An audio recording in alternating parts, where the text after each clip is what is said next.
Hello, my name is Mike Pfaff, and this is my YouTube channel, Living in the Illusion.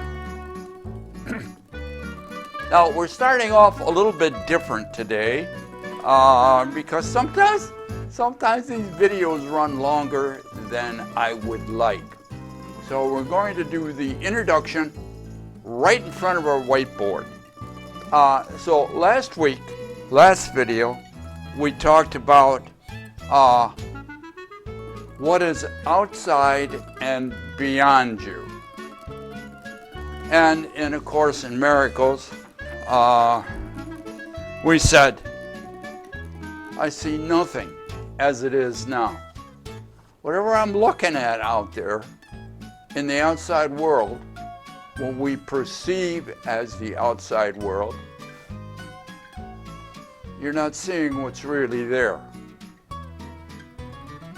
So we're going to go along somewhat with that same idea, is because what's outside of you is a thought process, is a thought process that is developed on the inside. So what we're going to talk about this week is, why do my thoughts mean nothing? Why do my thoughts that I'm thinking mean nothing? So let's see where that takes us. Now, I've already started a little diagram, and the more I look at it, the more messy it looks. So I better explain it a little bit.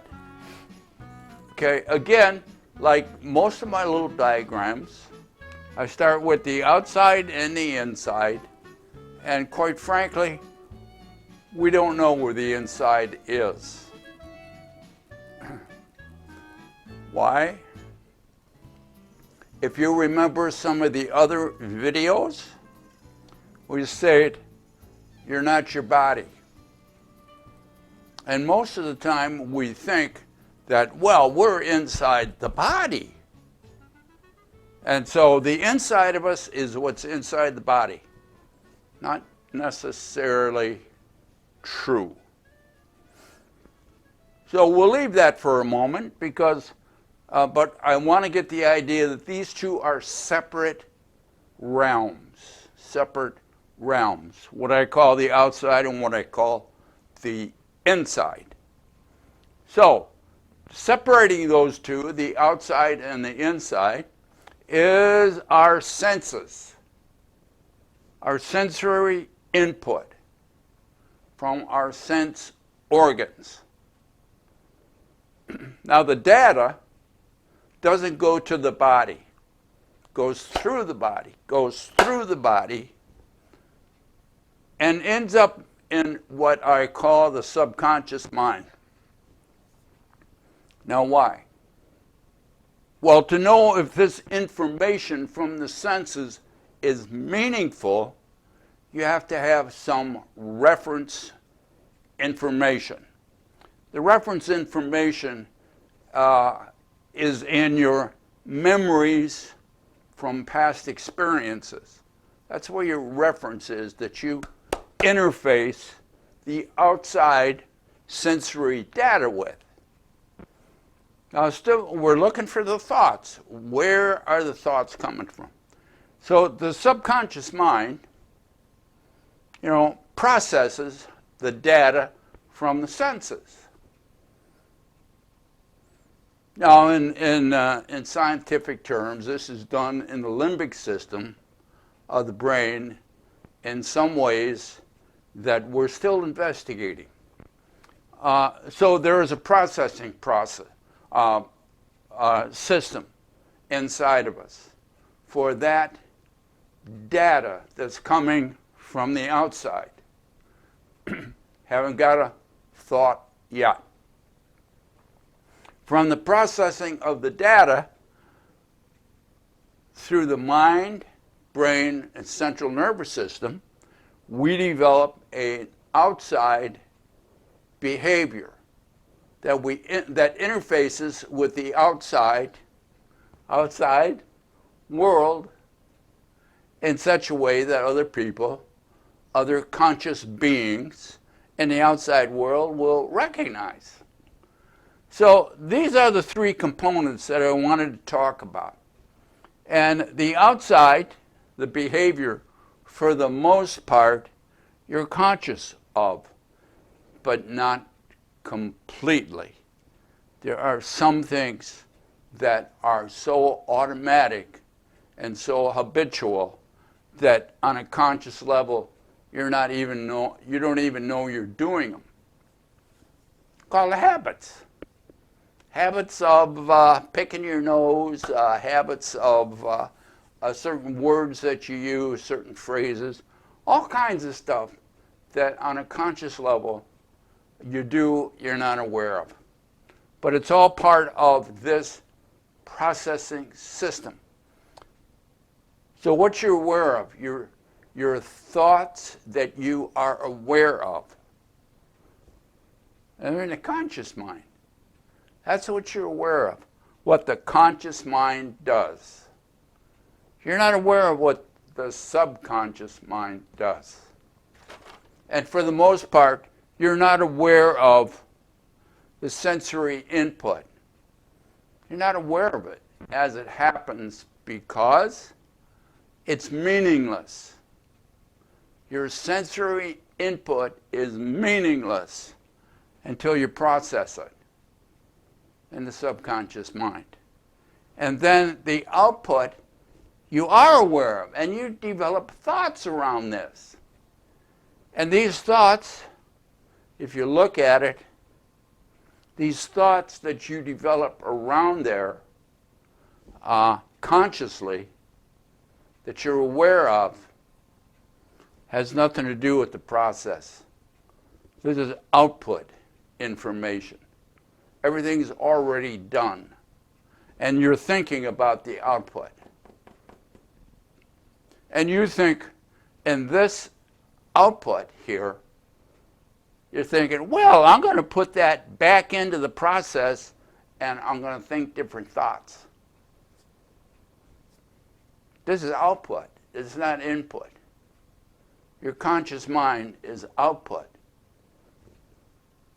Your processing is, and your sensory information is input.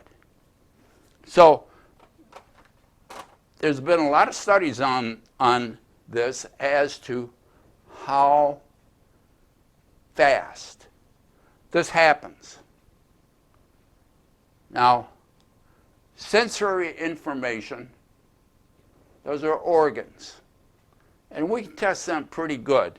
And we know how fast, altogether, your organs, your sensory organs, input information inside of you. And we know, because we're conscious, we know how fast the conscious mind operates. Pretty good. We can do those pretty good. Subconscious mind, a little waffly, but still information as to approximate how fast the subconscious mind processes the data, the information that's going on. So I'm going to put those down. I've done this in other videos, but to me, it's so amazing that it boggles the mind. Now, when you talk about input, output, processing, you're basically talking computer language. In computer language, as far as speed, they talk in terms of bits of data. And in computer language, it's binary, so we're talking about ones and zeros are binary. So we're going to talk in bits per second. And the information is, and you can check this up on Google if you want, the input information comes to you about 11 million bits of data per second. Pretty fast.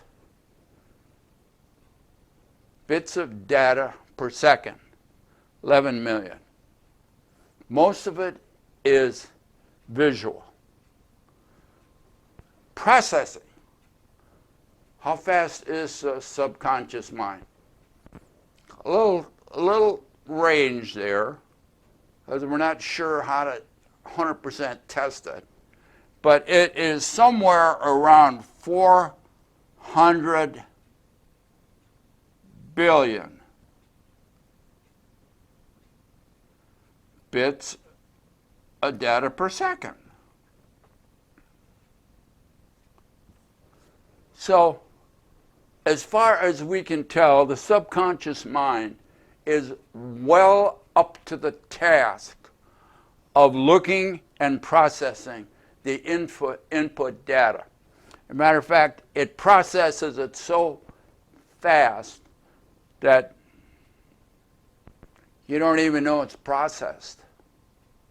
You don't even know that it's gone through this stage of processing.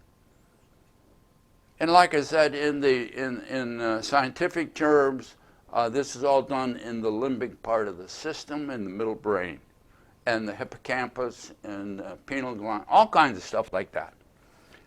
So now it leaves us with the conscious mind, which is where our conscious thought process is. So this is happening, this processing to get the output, the behavior, is happening at millions to billions of bits of data per second. Now, we've done a lot with the conscious mind to try to figure out how fast it is. And they did a lot of research on athletes, because they run fast and have to think about a lot of stuff, pianists and concert conductors and all kinds of people. And maximum. Now, this is a surprising part, because I thought, well, we're going to be aware of a lot of stuff, so it's got to be pretty fast. It's not. It's the slowest part of this whole process, but it is the thoughts that we're aware of that come out of this. Your conscious mind operates at 100 bits data per second. I wrote it on an angle because I didn't want to get down on my knees. So it's so, your conscious mind and the thoughts that you're aware of is so trivial,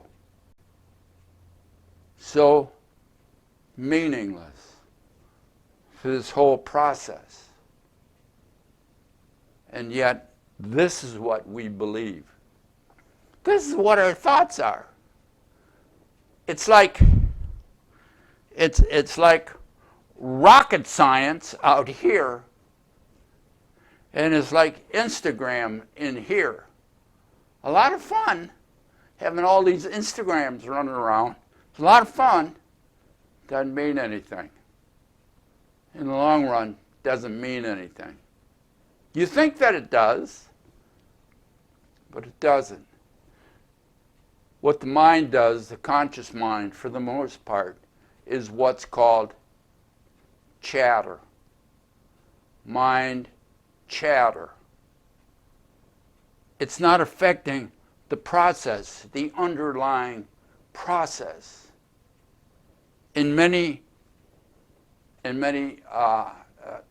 important ways. It is just going on in our conscious mind. And so behind the conscious mind, the chatter, what I call surface structure is deep structure. This is deep structure. The thoughts you're aware of in the whole process is meaningless. Means nothing. But we think that it does. Oh, and we got to get a lot of stuff going on, and we got to understand things, and we got to know.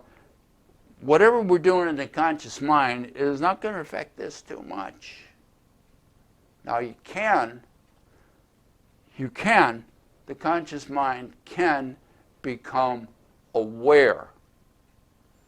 Now, how does it do that? How does it become aware of this whole process? Well, throughout the centuries, certain things have always brought us to an underlying awareness that there's a lot more going on inside of us and inside of the world that we are consciously aware of. And so what are some of those techniques? Meditation, yoga, certain forms of exercise, self-hypnosis,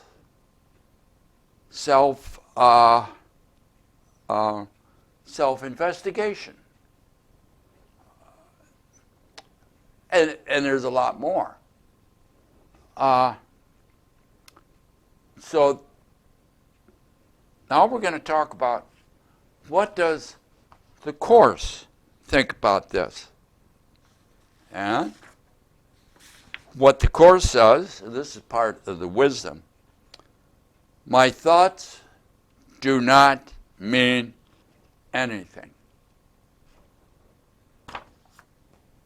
These thoughts that you're aware of don't mean anything.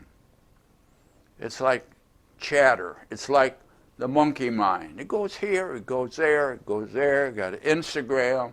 I got to answer that. I got to go to social media. I got to find out what social media thinks about my behavior or my last video or whatever it is. The thoughts in the conscious mind.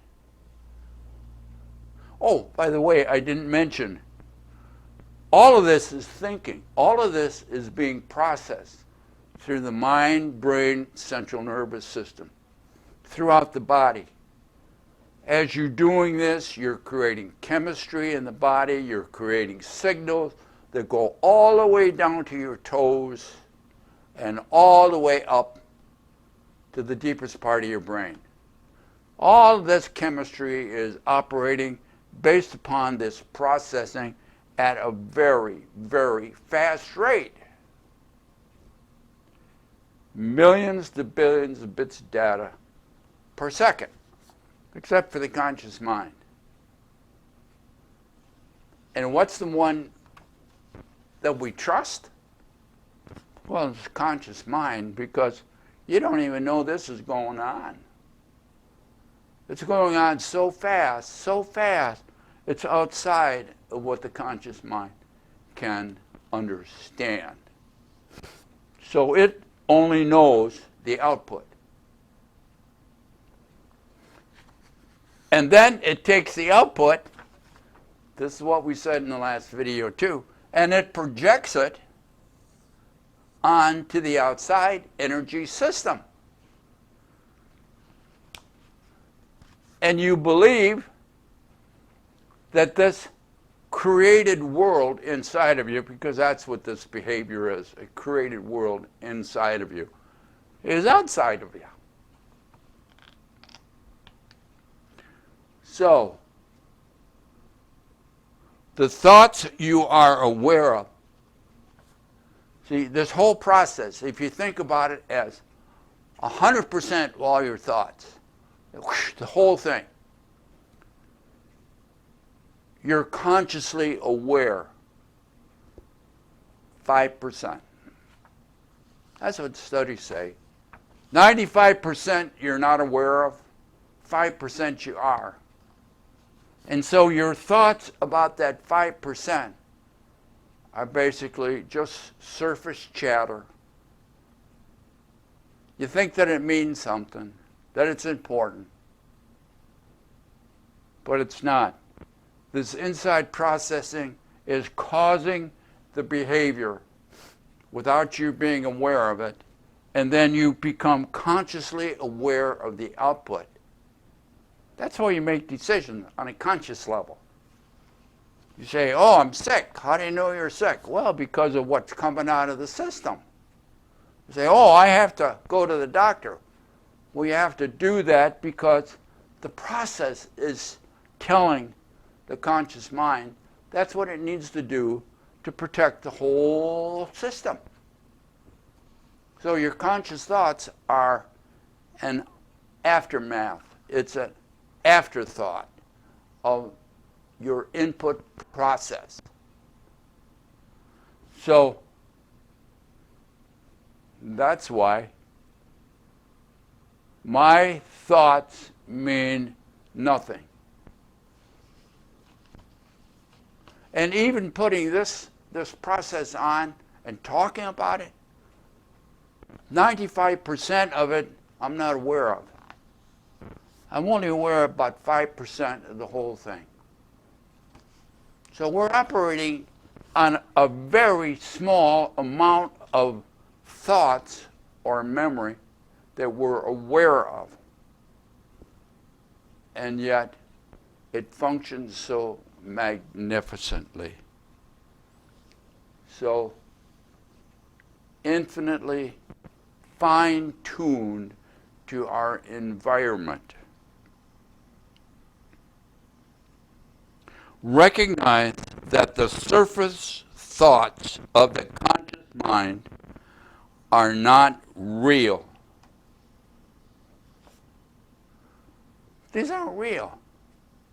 The real thoughts are in the deeper process. They're electromagnetic and chemical language that the conscious mind is not aware of. And therefore, neither are you. So, give that some thought and begin to recognize your thoughts don't mean anything.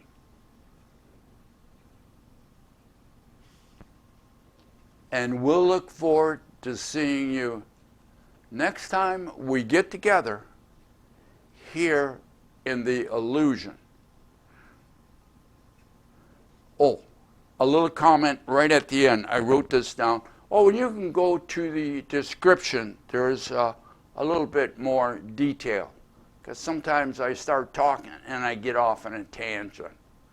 The illusion is so magnificent, so compelling, that it is difficult to believe it's not real. Give that some thought, and we'll look forward to seeing you next time we get together here in the illusion. Bye now.